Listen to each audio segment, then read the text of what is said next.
Line express cargo நம்பகமான cargo.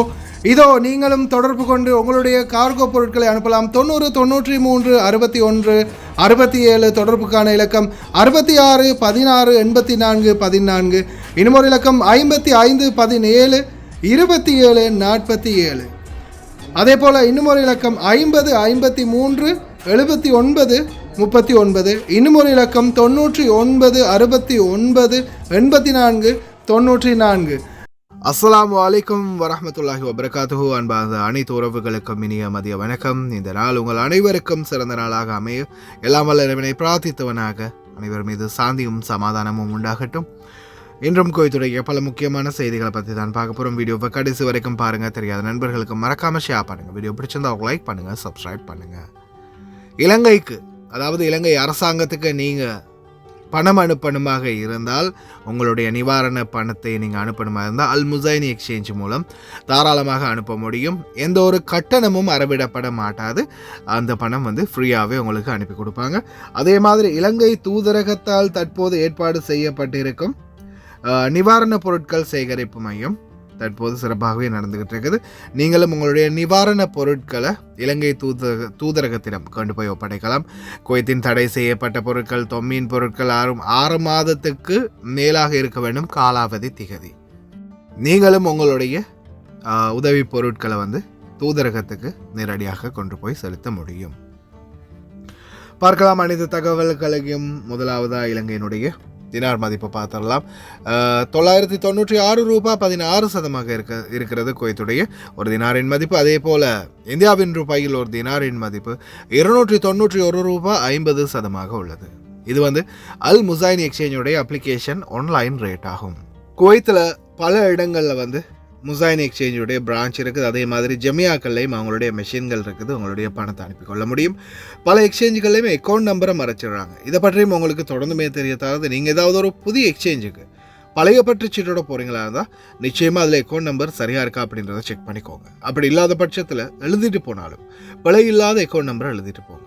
ஏதாவது ஒரு நம்பர் பிழைத்தாலும் கூட உங்களுடைய பணம் நாட்டுக்கு போய் சேராது. அந்த பணத்தை திரும்ப பெறணுமா இருந்தாலும் ரொம்ப நாட்களாகும். மறுபடியும் கட்டணம் செலுத்த வரும்.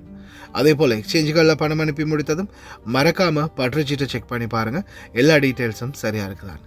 ஏன்னா நீங்கள் சரியான டீட்டெயில்ஸ் கொடுத்துருந்தாலும் எக்ஸ்சேஞ்சில் வேலை பார்க்குறவங்க பிளவுறதுக்கும் வாய்ப்பு இருக்குது. ஏன்னா அது மாதிரி பலருக்குமே நடந்திருக்குது. முடிந்த வரைக்கும் நீங்களும் உங்களுடைய கஷ்டப்பட்டு சம்பாதிக்கக்கூடிய பணத்தை நல்ல எக்ஸ்சேஞ்சுகள் மூலம் அனுப்புங்க. எங்கே அதிகமான ரேட் கொடுக்குறாங்க அப்படின்றது தெரிந்தாலும் மறக்காமல் கமெண்டில் மென்ஷன் பண்ணுங்கள். குவைத்துடைய தங்க விலையை பார்த்தலாம். 1 கிராம் 18 கேரட் தங்கத்தின் விலை 31 தினார் 359 ஃபில்ஸ். 1 கிராம் 21 கேரட் தங்கத்தின் விலை 36 தினார் 586 ஃபில்ஸ். 1 கிராம் 22 கேரட் தங்கத்தின் விலை 38 தினார் 342 ஃபில்ஸ். 1 கிராம் 24 கேரட் தூய தங்கத்தின் விலை 41 தினார் 812 ஃபில்ஸ். தங்க விலை மீண்டும் மீண்டும் உச்சத்தை தொடுகின்றது. ஜென்சியா பறிக்கப்படும் சம்பவங்கள் தொடர்ந்தும் அதிகரிப்பு. தயவு செய்து அடிக்கடி உங்களுடைய மொபைல் ஐடியை செக் பண்ணிக்கோங்க. இல்லைன்னா நீங்களும் அட்ரஸ் இல்லாத ஐடி இல்லாத ஒருத்தராக மாறுவீங்க. குவைத் மன்னர் மற்றும் இளவரசர் இலங்கைக்கு அனுப்பிய தகவல். ஜனாதிபதி அனுரவுக்கு இறங்கி வேலை செய்கிறதுன்னா கேள்விப்பட்டிருக்கீங்களா? ஆனால் கண்ணாலேயே பாருங்கள், யுனைடெட் அரப் எமிரேட்ஸ் இலங்கையில் இறங்கி வேலை செய்கிறாங்க. நாடு சின்னதாக இருந்தாலும் உங்களுடைய மனசு ரொம்ப பெருசு. மால்டீவ்ஸின் உதவி பொருட்கள் இலங்கையை அடைந்தது. அதே போல் சால்மியாவில் டாக்ஸி டிரைவர் பிடிபட்டார் போதைப்பொருள் வியாபாரத்துடன். 2026 பறக்கிறோம். இதோ அதிரடியான இன்ஸ்பெக்ஷன் ஆர்டிஏ. பார்க்கலாம் அனைத்து தகவல்களையும். இதோ குவைத்துடைய வானிலை ஆய்வாளர் இசால் ரமதான் பனிப்பொழிவுடன் கூடிய சில இடங்களில் பனிப்பொழிவுடன் கூடிய க்ளவுட் இருக்கும், அதாவது கோல்டு இருக்கும் அப்படின்னு தெரிஞ்சிருக்காரு. குவைத்தில் எதிர்வரும் நாட்களில் அந்த அளவுக்கு அதிகமான குளிர் வரப்போகுது அப்படின்னு தெரிஞ்சிருக்கிறாங்க. மக்களே தயாராக இருங்க. 10,000 தினார் அபராதம், 2 வருடத்துக்கு குறையாத சிறை தண்டனை. யாரெல்லாம் போதைப் பொருள் பாவனையாளர்களாக இருக்கிறாங்களோ, யாரெல்லாம் போதைப் பொருள் பாவனையாளர்களாக இருக்கிறீங்களோ அவங்களுக்கான தண்டனை அப்படின்னு தெரிவிச்சிருக்காங்க. குடி போதையிலையோ அல்லது மது போதையிலையோ வேறு ஏதாவது ஒரு போதையில் பிடிபட்டீங்கன்னா. டாக்ஸி டிரைவர் ஒருவர் பிடிபட்டிருக்கிறாரு. சால்மியாவில் நடத்தப்பட்ட சோதனையில் விற்பனைக்கு தயாராக இருந்த போதைப் பொருட்களுடன் இந்த டாக்ஸி டிரைவர் பிடிப்பட்டதாக தெரிவிச்சிருக்கிறாங்க. சால்மியா பகுதிகளில் நடந்த சோதனை சாவடியில் தயவு செய்து ஒவ்வொருத்தர் செய்கிற தவறுகள் பாருங்கள். இப்போ இவர் வந்து ஒரு டாக்ஸி டிரைவர் இந்த மாதிரி போதைப்பொருள் விற்கிறார் அப்படின்றது பிடிப்பட்டதுக்கு அப்புறமா இனி ஒவ்வொரு டாக்ஸிகளையும் சல்லடை போட்டு தேடுவாங்க.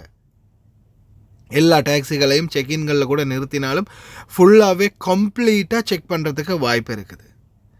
அதனால் தயவு செய்து தங்களுடைய ப்ரொஃபஷனை மறந்துடாதீங்க. நீங்கள் செய்கிற தொழிலில் நீங்கள் செய்கிற தவறு மற்ற எல்லாரையும் அதே தொழில் செய்கிறவங்கள பாதிக்கும். 2026 நவம்பர் மாதம் நாங்கள் உங்களுக்கு விமான நிலையத்தை கம்ப்ளீட்டாக முடிச்சுட்டு ஒப்படைச்சிடுவோம் அப்படின்னு ப்ரொஜெக்ட் டீம் வந்து கொடுத்துருக்குறாங்க வாக்குறுதி. பார்க்கலாம். அப்போ 2026 நவம்பர் மாதத்துக்கு பிறகு T2 புதிய ஏர்போர்ட்டிலிருந்து நாமளும் பறக்கிறோம். அதிரடியான இன்ஸ்பெக்ஷன். டாக்டர் நூர் அல் மெஷான் குவைத்துடைய பணி அமைச்சர் நேரடியாக சென்று குவைட் கல்ஃப் ஸ்ட்ரீட்டில் நடக்கக்கூடிய அனைத்து வீதி பராமரிப்பு பணிகளையும் பார்த்து கொண்டு வராங்க. அதே மாதிரி 41 குழந்தைகளோட ஃபோர்ஜரியா குவைத்து சிட்டிசன்ஷிப் தொடர்ந்துமே பார்த்திங்கன்னா அண்டர் இன்வெஸ்டிகேஷன்லேயே போயிட்டுருக்குது. அதே மாதிரி நிறைய பேருடைய குடியுரிமை பறிக்கப்பட்டிருக்குது. இப்போ ரீசெண்டாக எனக்கு ஒரு சகோதரி மெசேஜ் அனுப்புகிறாங்க. என்னுடைய பாபாவுடைய காமா கேன்சல் ஆகிடுச்சு, அதாவது அவங்களுடைய குடியுரிமை கேன்சல் ஆகிடுச்சு. எனக்கு வந்து வர டிசம்பர் வரைக்கும் டைம் கொடுத்துருக்காங்க. இந்த டிசம்பர் மாதத்தில் நான் வந்து ரிலீஸ் எடுக்க முடியாது அப்படின்னு சொல்லியிருக்காங்க. ஆனால் நாட்டுக்கு போகலாம். நாட்டுக்கு போயிட்டு மறுபடியும் திருப்பி வேறு விசாவில் இந்த நாட்டுக்கு வரலாம் அப்படின்னு தெரிவிக்கிறாங்க. ஆனால் இவங்க சொல்கிறாங்க அது பிரச்சனை இல்லை, நீ கொஞ்ச நாளைக்கு இரு, நாங்கள் ஏதாவது பண்ணி உன்னை போகும்போது அனுப்பி வைக்கிறோம் பாதுகாப்பா, அப்படி நாட்டுக்கு அனுப்பி வைக்கிறோம், இன்னும் எங்களுக்கு ஒரு நோன்பு முடியும் வரைக்கும் சரி இருந்துட்டு போ அப்படின்ற மாதிரி அவங்க ரிக்வெஸ்ட் பண்ணியிருக்கிறாங்க. அப்போ இந்த சகோதரி வந்து அவங்க அனுப்பினாங்க டாக்குமெண்ட்ஸ். அப்போ அதை பார்க்கும்போது தெளிவாகவே தெரிஞ்சது இந்த கால வரையறைக்குள்ள, அதாவது இந்த காலத்துக்குள்ளே அவங்களோட எல்லா கணக்கு வழக்கம், அதாவது பேங்க் அக்கௌண்ட் டீட்டெயில்ஸாக இருக்கட்டும், மற்ற எல்லாமே இருக்கட்டும், தொழிலாளர்களுடைய கணக்கு வழக்காக இருக்கட்டும், எல்லாமே முடிச்சிடணும். டிசம்பருக்கு அப்புறமா அவங்களுக்கு எந்த ஒரு வாய்ப்பும் இல்லை அப்படின்றத தெரிவிச்சிருக்கிறாங்க. அப்போது அதை மீறி இந்த சகோதரி இருந்தாங்கன்னா என்னாகும், இவங்களும் ஃபிங்கர் வைத்து தான் போக வரும். அது மாதிரி தான் உங்களுக்கும். தயவு செய்து கவனம். அக்காமா பாபா மாமாவுக்கு கேன்சல் ஆகிடுச்சின்னா அதுக்கப்புறமா உங்களுக்கு அந்த கால வரையறை ஒன்று இருக்கும், அதுக்குள்ளே நீங்கள் கிளம்பியே ஆகணும். ஆனால் உங்களுடைய செயல் அப்ளிகேஷன் உங்களுடைய மொபைல் ஐடிக்கு கூட அந்த மெசேஜ் வரும். தயவு செய்து தொடர்ந்து பார்த்துக்கோங்க. ஆனால் இது வீட்டில் வேலை செய்கிறவங்களுக்கு ஓகே, வெளியில் அக்காமா அடித்து வேலை செய்கிறவங்களுக்கு போச்சு. அவங்க சொல்லவா போகிறாங்க, காசு இன்னும் கொஞ்சம் அதிகமாக வாங்கிக்குவாங்க. இலங்கையை தாக்கிய தித்வா புயல் உயிரிழந்தவர்களுக்கு தங்களுடைய ஆழ்ந்த அனுதாபங்களையும் இரங்கல்களையும் தெரிவிச்சிருக்கிறாங்க குவைத் அரசாங்கம். இலங்கை ஜனாதிபதி அனுரகுமாரவுக்கு அனுப்பிய தகவல். என்னப்பா தகவல் மட்டும்தான் அனுப்பியிருக்காங்களா, வேறு எதுவும் அனுப்பலையா அப்படின்னு கேட்டிங்கன்னா கொஞ்சம் பொறுமையாக இருங்க. நிறைய பேர் கமாண்டுகள்லையும் இப்போ போட ஆரம்பிச்சிட்டிங்க, குவைத்தை ஒன்றும் செய்யலைன்னு. கொஞ்சம் இருங்க, செய்வாங்க, சிறப்பாக செய்வாங்க, கொஞ்சம் பொறுமையாக இருக்கணும். ஆனாலும் நீங்கள் நாடு தான் சிறுசு, ஆனால் உங்கள் மனசு ரொம்ப பெருசு அப்படின்ற மாதிரி மால்டீவ்ஸ் உண்மையிலேயே அவங்களுடைய பங்களிப்பு கிட்டத்தட்ட 9க்கும் மேற்பட்ட கண்டெய்னர்ஸ் பாக்ஸ்னு நினைக்கிறேன். அவங்களுடைய 8 பொருட்கள், அதாவது மக்களுக்கு தேவையான உலருணவு பொருட்களை வந்து அனுப்பி வச்சிருக்கிறாங்க. அதையும் தாண்டி இறங்கி அடிப்போண்டா அப்படின்ற மாதிரி கௌவா கல்லா ஷுக்ரன் ஜசீரன் அல்லாத்துக்கும் சஹவுல் ஆஃபியா இறங்கி வேலை செய்கிறாங்க. சேத்துலையும் சகதியில் எதுலேயுமே சரி இறங்கி வேலை செய்கிறாங்க. யுனைடெட் அரப் எமிரேட்ஸ் நாட்டுக்குள்ளே வந்து கொஞ்சம் டைம் எடுத்து இந்த வீடியோஸ்களை பாருங்கள், கொஞ்சம் மனசுக்கு திருப்தியாக இருக்கும்.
ஹாய் காய்ஸ், இன்றைக்கி நாங்கள் எங்கே வந்திருக்கிறோம் தாத்தா? எங்கே வந்திருக்கிறோம் நாங்கள் இன்றைக்கி?